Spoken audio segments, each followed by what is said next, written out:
everybody! I noticed this lately has been cutting me off in the beginning, so hopefully you're here already. My name is Christina Wainwright. I'm the manager at the Pacific Beach branch of the San Diego Public Library, and I'm glad to welcome you back to... Oh, this thing has been cutting off in the beginning, so maybe it is just starting. All right, let's try that again. Hi, my name is Christina. I'm the manager at the Pacific Beach branch of the San Diego Public Library. I'm glad to welcome you to day 11 of Tea with Jane Eyre. We're getting ready to read chapter 14 of Jane Eyre by Charlotte Brontë. Hi. And let's see. Today's tea is not steeped as much as it should be because I was sitting here and I forgot to brew the water or boil the water. So it's only mildly steeped. We'll see how it is. It is a caffeinated tea today. It's a mint leaf or a mint flavor of coca tea. So it's made out of coca leaves. Oh, it does have a good little color to it. So it's like a nice bright yellow. Trying to get it in front of something so you can actually see the color properly. But yeah, it has a little bit of a mint scent to it. But it's yeah. The coca tea, I think it's a lighter flavor than a green tea. It's definitely not a black tea. It's a very mild flavor, and the mint is just a subtle little overlay on it. So this is a mint flavored coca tea. All right, so let's see. Where we are in our book, let's see, chapter 13 is where we were yesterday. In that one, Jane Eyre is now the governess at Thornfield Hall, and she'd been talking about how she was feeling a bit bored, even though she's glad to be there instead of, in the bad situation she'd been in earlier. And when she began, she was with her family, the Reeds, and then she was over at Lowood Institution. So now at Thornfield Hall, she is working as a governess for Adele Varenne, a young girl who was raised in France, is now in England. But still, Jane Eyre was not quite satisfied. She felt like it was a little boring. And then she met a traveler on the road who fell, sprained his ankle, and then later on found out that same traveler was Mr. Rochester, the owner and master of Thornfield Hall. And so in the last chapter, Mr. Rochester called Jane and Adele and Mrs. Fairfax, the housekeeper, to come in and to amuse him, to speak with him. And he sort of grilled her a bit about who she is and what her ability is as a pianist, as an artist, and just a little bit about who she is. And so she finds him a bit odd, but interesting. And so that's where we left off at chapter 13. And so now let's go and continue with chapter 14 of Jane Eyre by Charlotte Brontë. Okay. For several subsequent days, I saw little of Mr. Rochester. In the mornings, he seemed much engaged with business, and in the afternoon, gentlemen from Millcote or the neighborhood called, and sometimes stayed to dine with him.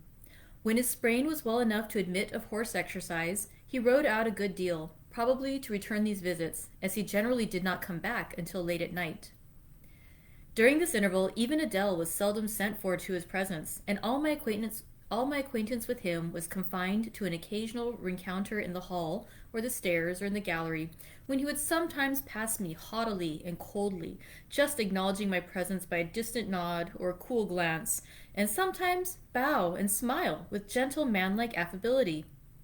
His changes of mood did not offend me, because I saw that I had nothing to do with their alteration. The ebb and flow depended on causes quite disconnected with me. One day he had had company to dinner and had sent for my portfolio, in order, doubtless, to exhibit its contents. The gentleman went away early to attend a public meeting at Millcote, as Mrs. Fairfax informed me. But the night being wet and inclement, Mr. Rochester did not accompany them.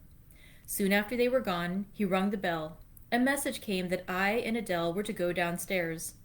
I brushed Adele's hair and made her neat, and having ascertained that I was myself in my usual Quaker trim, where there was nothing to retouch, all being too close and plain, braided locks included, to admit of disarrangement, we descended. Adele wondering whether the petit coffre, little chest, was at length come, for owing to some mistake its arrival had hitherto been delayed. She was gratified. There it stood, a little carton on the table. When we entered the dining room, she appeared to know it by instinct. "Ma boîte! Ma boîte!" My box, she exclaimed, running toward it. "Yes, there is your boîte at last. Take it into a corner, you genuine daughter of Paris, and amuse yourself with disemboweling it. said the deep and rather sarcastic voice of Mr. Rochester, proceeding from the depths of an immense easy-chair at the fireside. "And mind," he continued, "don't bother me with any details of the anatomical process, or any notice of the condition of the entrails. Let your operation be conducted in silence. Tiens-toi tranquille, enfant. Comprends-tu? Keep quiet, child. Do you understand?" Adele seemed scarcely to need the warning. She had already retired to a sofa with her treasure, and was busy untying the cord which secured the lid. Having removed this impediment and lifted certain silvery envelopes of tissue paper, she merely exclaimed, "Oh, ciel, que c'est beau! Oh, heavens, it's so beautiful!" and then remained absorbed in ecstatic contemplation. "Is Miss Eyre there?" now demanded the master, half rising from his seat to look round to the door near which I stood. "Ah, well, come forward, be seated here." He drew a chair near his own. "I am not fond of the prattle of children," he continued, "for, old bachelor as I am, I have no pleasant associations connected with their lisp. It would be intolerable to me to pass a whole evening tete-a-tete with a brat. Don't draw that chair further off, Miss Eyre. Sit down exactly where I placed it, if you please, that is. Confound these civilities, I continually forget them. Nor do I particularly affect simple-minded old ladies. By the by, I must have mine in mind. It won't do to neglect her. She is a Fairfax, or wed to one, and blood is said to be thicker than water." He rang and dispatched an invitation to Mrs. Fairfax, who soon arrived, knitting basket in hand. "Good evening, madam. I sent to you for a charitable purpose. I have forbidden Adele to talk to me about her presents, and she is bursting with repletion. Have the goodness to serve her as auditress and interlocutress. It will be one of the most benevolent acts you ever performed." Adele, indeed, no sooner saw Mrs. Fairfax than she summoned her to her sofa, and there quickly filled her lap with the porcelain, the ivory, the waxen contents of her boîte, pouring out, meantime, explanations and raptures in such broken English as she was mistress of. "Now I have performed the part of a good host," pursued Mr. Rochester. "Put my guests into the way of amusing each other. I ought to be at liberty to attend to my own pleasure. Miss Eyre, draw your chair still a little further forward. You are yet too far back. I cannot see you without disturbing my position in this comfortable chair, which I have no mind to do." I did as I was bid, though I would much rather have remained somewhere in the shade, but Mr. Rochester had such a direct way of giving orders, it seemed a matter of course to obey him promptly. We were, as I have said, in the dining-room. The lustre, which had been lighted for evening, filled the room with a festal breadth of light. The large fire was all red and clear. The purple curtains hung rich and ample before the lofty window and loftier arch. Everything was still, save the subdued chat of Adele. She dared not speak loud. And filling up each pause, the beating of winter rain against the panes. Mr. Rochester, as he sat in his damask-covered chair, looked different to what I had seen him look before. Not quite so stern, much less gloomy. There was a smile on his lips, and his eyes sparkled. Whether with wine or not, I am not sure, but I think it very probable. He was, in short, in his after-dinner mood, more expanded and genial, and also more self-indulgent than the frigid and rigid temper of the morning. Still, he looked preciously grim, cushioning his massive head against the swelling back of his chair, and receiving the light of the fire on his granite-hewn features, and in his great dark eyes. For he had great dark eyes, and very fine eyes too, not without a certain change in their depths sometimes, which, if it was not softness, reminded you at least of that feeling. He had been looking 2 minutes at the fire, and I had been looking the same length of time at him, when turning suddenly, he caught my gaze fastened on his physiognomy. "You examine me, Miss Eyre," said he. "Do you think me handsome?" I should, if I had deliberated, have replied to this question by something conventionally vague and polite, but the answer somehow slipped from my tongue before I was aware. "No, sir." "Ah, by my word, there is something singular about you," said he. "You have the air of a little nonette, quaint, quiet, grave, and simple, as you sit with your hands before you and your eyes generally bent on the carpet, except, by the by, when they are directed piercingly at my face, as just now, for instance. And when one asks you a question or makes a remark to which you are obliged to reply, you rap out a round rejoinder, which, if not blunt, is at least brusque. What do you mean by it? Sir, I was too plain. I beg your pardon. I ought to have replied that it is not easy to give an impromptu answer to a question about appearances, that tastes differ, that beauty is of little consequence, or something of that sort. You ought to have replied no such thing. Beauty of little consequence? Indeed. And so, under pretense of softening the previous outrage, of stroking and soothing me into placidity, you stick a sly penknife under my ear. Go on. What fault do you find with me, pray? I suppose I have all my limbs and all my features like any other man? Mr. Rochester, allow me to disown my first answer. I intended no pointed repartee. It was only a blunder. Just so. I think so. And you shall be answerable for it. Criticize me. Does my forehead not please you? He lifted up the sable waves of hair which lay horizontally over his brow, and showed a solid enough mass of intellectual organs, but an abrupt deficiency where the suave sign of benevolence should have risen. Now, ma'am, am I a fool? Far from it, sir. You would perhaps think me rude if I inquired in return whether you are a philanthropist? Ah, there again! Another stick of the penknife when she pretended to pat my head. And that is because I said I did not like the society of children and old women, low be it spoken. No, young lady, I am not a general philanthropist, but I bear a conscience,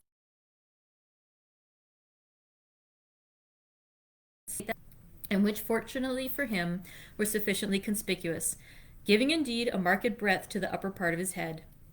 And besides, I once had a kind of rude tenderness of heart. When I was as old as you, I was a feeling enough fellow, partial to the unfledged, unfostered, and unlucky. But fortune has knocked me about since. She has even kneaded me with her knuckles, and now I flatter myself I am hard and tough as an india-rubber ball, pervious, though, through a chink or two still, and with one sentient point in the middle of the lump. Yes. Does that leave hope for me? Hope of what, sir? Of my final retransformation from India rubber back to flesh? Decidedly, he has had too much wine, I thought, and I did not know what answer to make to his queer question. How could I tell whether he was capable of being retransformed? You look very puzzled, Miss Eyre, and though you are not pretty any more than I am handsome, yet a puzzled air becomes you, because it is convenient, besides it is convenient, for it keeps those searching eyes of yours away from my physiognomy, and busies them with the worsted flowers of the rug. So, puzzle on. Young lady, I am disposed to be gregarious and communicative tonight. With this announcement, he rose from his chair and stood, leaning his arm on the marble mantelpiece. In that attitude his shape was seen plainly, as well as his face, his unusual breadth of chest, disproportionate almost to his length of limb. I am sure most people would have thought him an ugly man, yet there was so much unconscious pride in his port, so much ease in his demeanor, such a look of complete indifference to his own external appearance, so haughty a reliance on the power of other qualities, intrinsic or adventitious, to atone for the lack of mere personal attractiveness, that in looking at him one inevitably shared the indifference, and even, in a blind imperfect sense, put faith in that confidence. I am disposed to be gregarious and communicative tonight, he repeated, and that is why I sent for you. The fire and the chandelier were not sufficient company for me, nor would Pilate have been, for none of these can talk. Adele is a degree better, but still far below the mark. Mrs. Fairfax, ditto. You, I am persuaded, can suit me if you will. You puzzled me the first evening I invited you down here. I have almost forgotten you since, other ideas having driven yours from my head. But tonight I am resolved to be at ease, to dismiss what importunes and recall what pleases. It would please me now to draw you out, to learn more of you. Therefore, speak. Instead of speaking, I smiled, and not a very complacent or submissive smile either. Speak, he urged. What about, sir? Whatever you like. I leave both the choice of subject and the matter of treating it entirely to yourself. Accordingly, I sat and said nothing. If he expects me to talk for the mere sake of talking and showing off, he will find he has addressed himself to the wrong person, I thought. You are dumb, Miss Eyre. I was dumb still. He bent his head a little toward me, and with a single hasty glance seemed to dive into my eyes.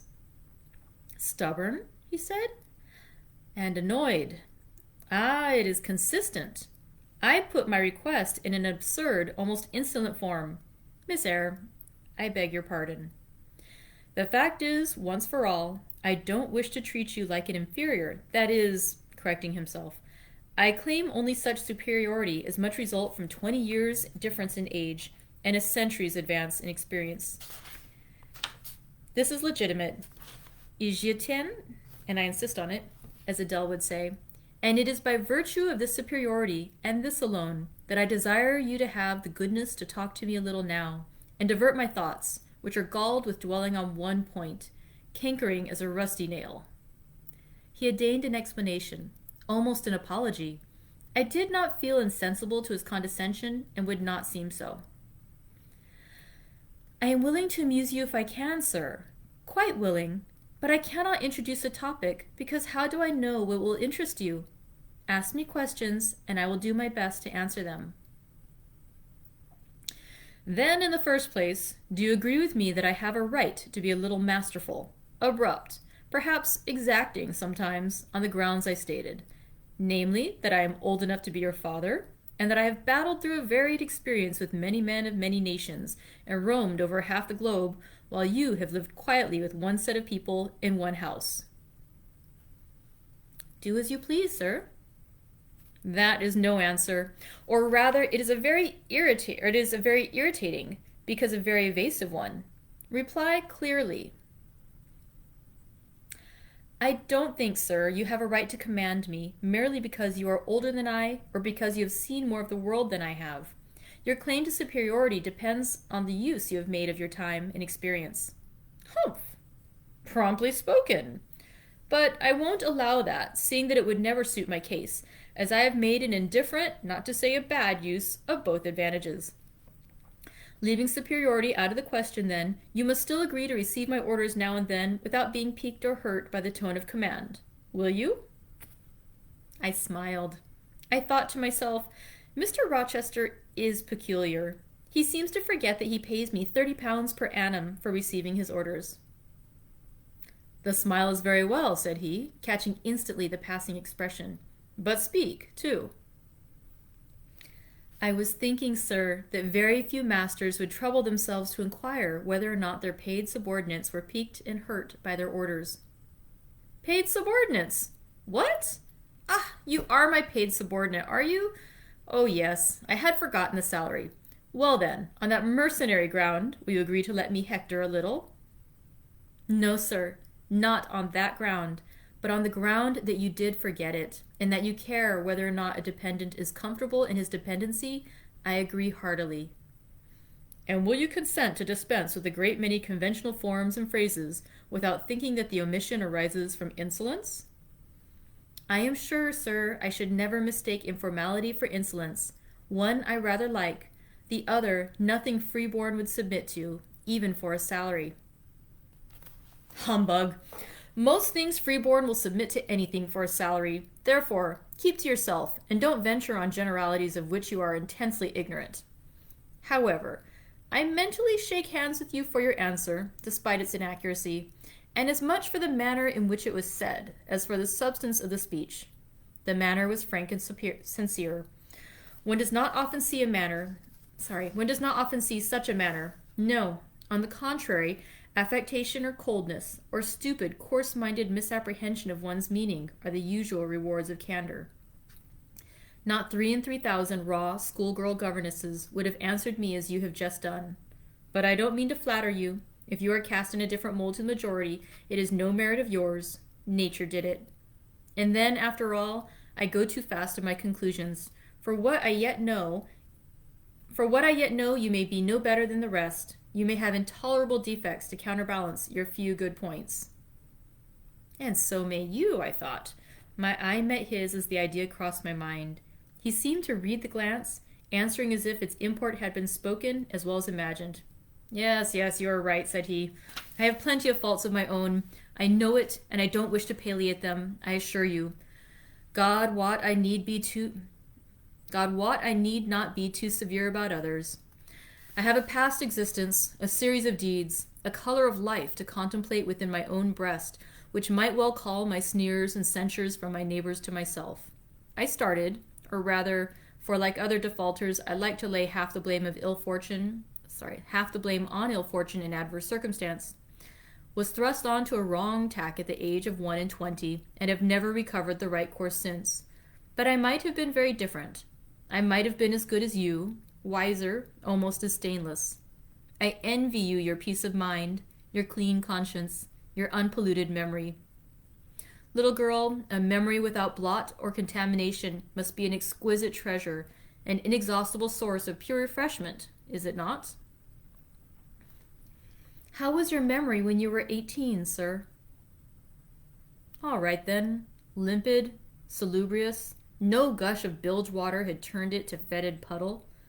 I was your equal at 18, quite your equal.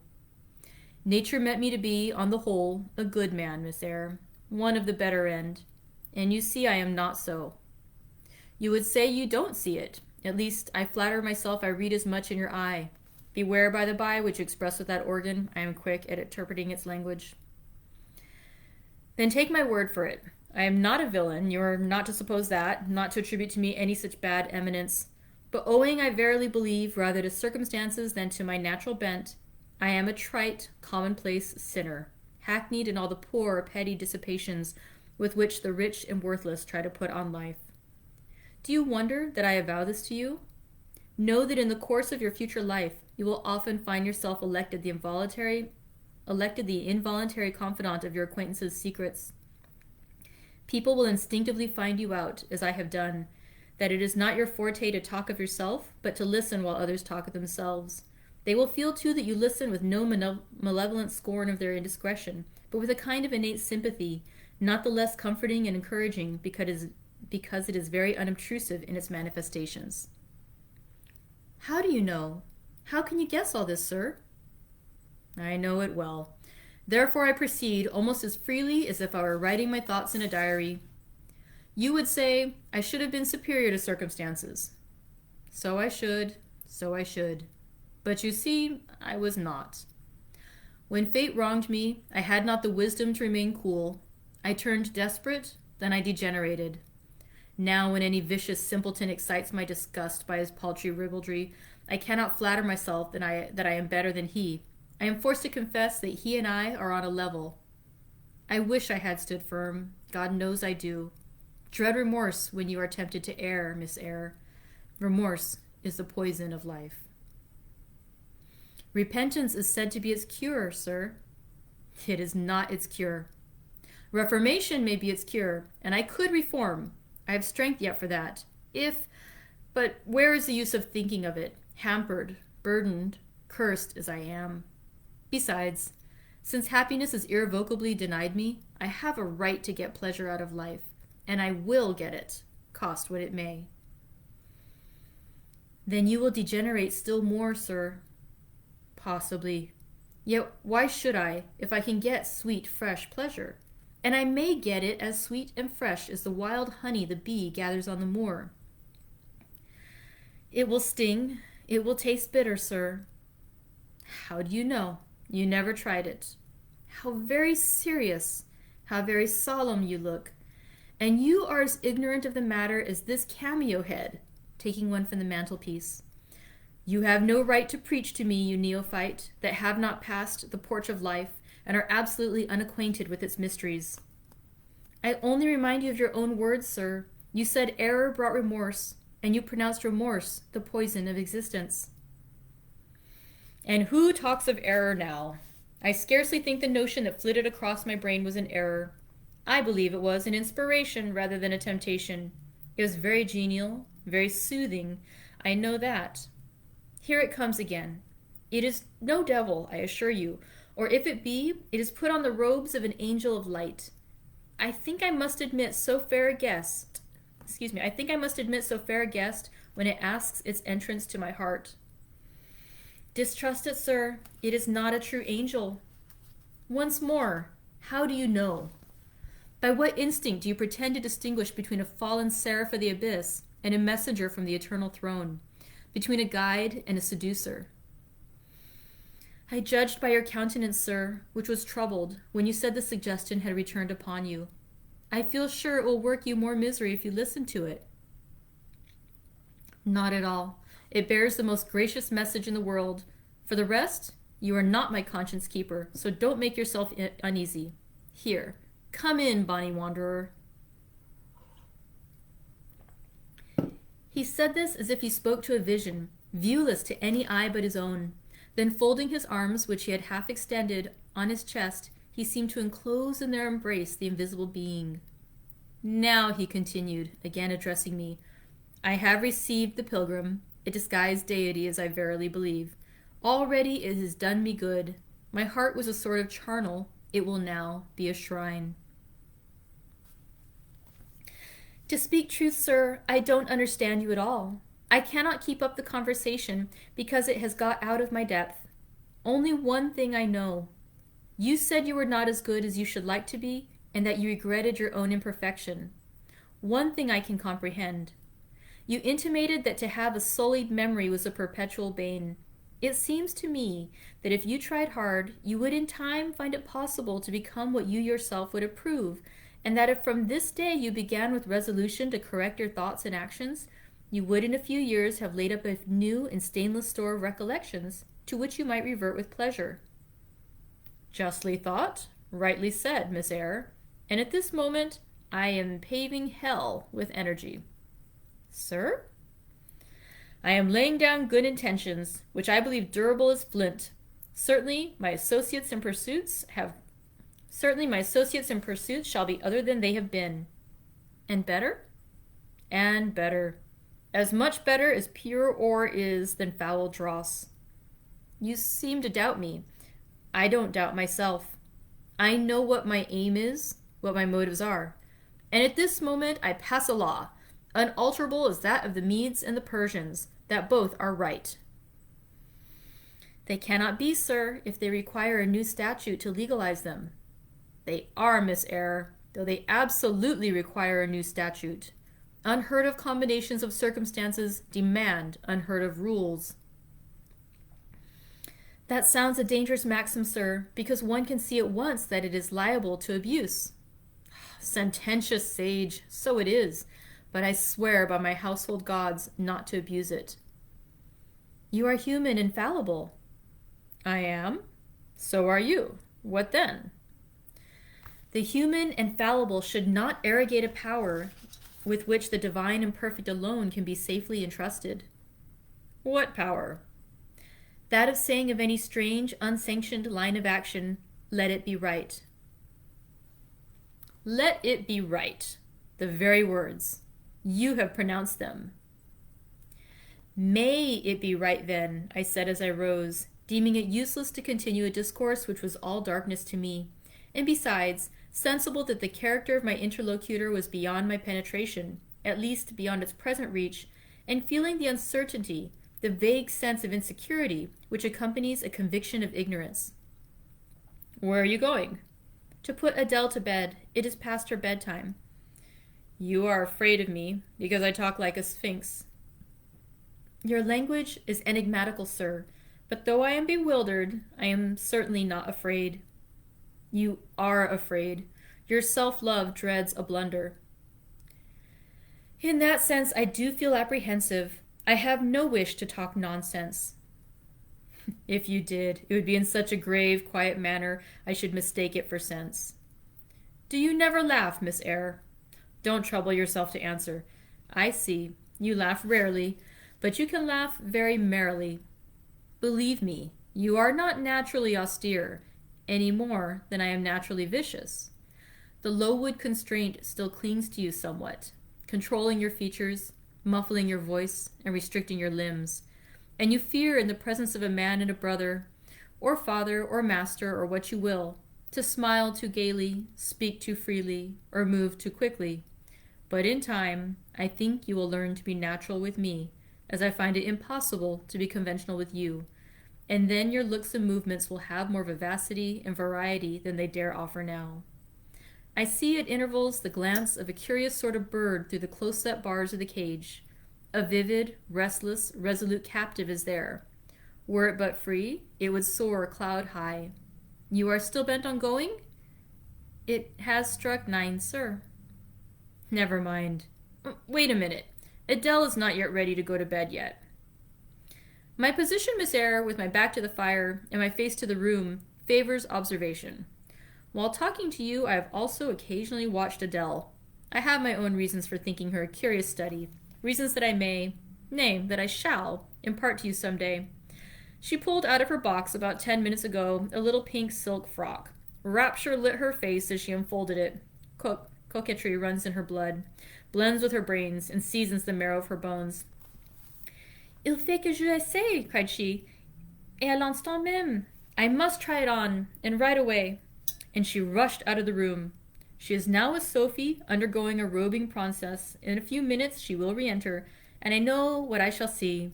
A miniature of Céline Varenne, as she used to appear on the boards at the rising of... But never mind that. However, my tenderest feelings are about to receive a shock. Such is my presentiment. Stay now, to see whether it will be realized. Ere long, Adele's little foot was heard tripping across the hall. She entered, transformed as her guardian had predicted. A dress of rose-colored satin, very short, and as full as the skirt, and as full in the skirt as it could be gathered. A dress of rose-colored satin, very short, and as full in the skirt as it could be gathered, replaced the brown frock she had previously worn. A wreath of rosebuds circled her forehead, and her feet were dressed in silk stockings and small white satin sandals. Est-ce que ma robe va bien? Cried she, bounding forward. Et mes souliers? Et mes bas? Ah, tenez, je crois que je veux danser. Is my dress all right? And my shoes? And my stockings? Wait, I believe I am going to dance. And spreading out her dress, she saussayed across the room, till having reached Mr. Rochester, she wheeled lightly round before him on tiptoe, then dropped on one knee at his feet, exclaiming, Monsieur, je vous remercie 1000 fois de votre bonté. Then rising, she added, C'est comme cela que maman faisait, n'est-ce pas, monsieur? Thank you so much, sir, for your kindness. Mamma used to do it just like that, didn't she? Precisely, was the answer. And comme cela, like that, she charmed my English gold out of my British breeches pocket. I have been green too, Miss Eyre. Aye, grass green. Not a more vernal tint freshens you now than once freshened me. My spring is gone, however, but it has left me that little French floweret on my hands, which in some moods I would fain be rid of. Not valuing now the root whence it sprung, having found that it was of a sort which nothing but gold dust could manure, I have but half a liking to the blossom, especially when it looks so artificial as just now. I keep it and rear it rather on the Roman Catholic principle of expiating numerous sins, great or small, by one good work. I'll explain all this some day. Good night. And that concludes Chapter 14 of Jane Eyre by Charlotte Brontë. Thank you very much for coming today. I hope you've enjoyed our chapter. I hope you've enjoyed your tea or what other refreshment you had for the day. And I'll see you again tomorrow for Chapter 15 of Jane Eyre. Take care.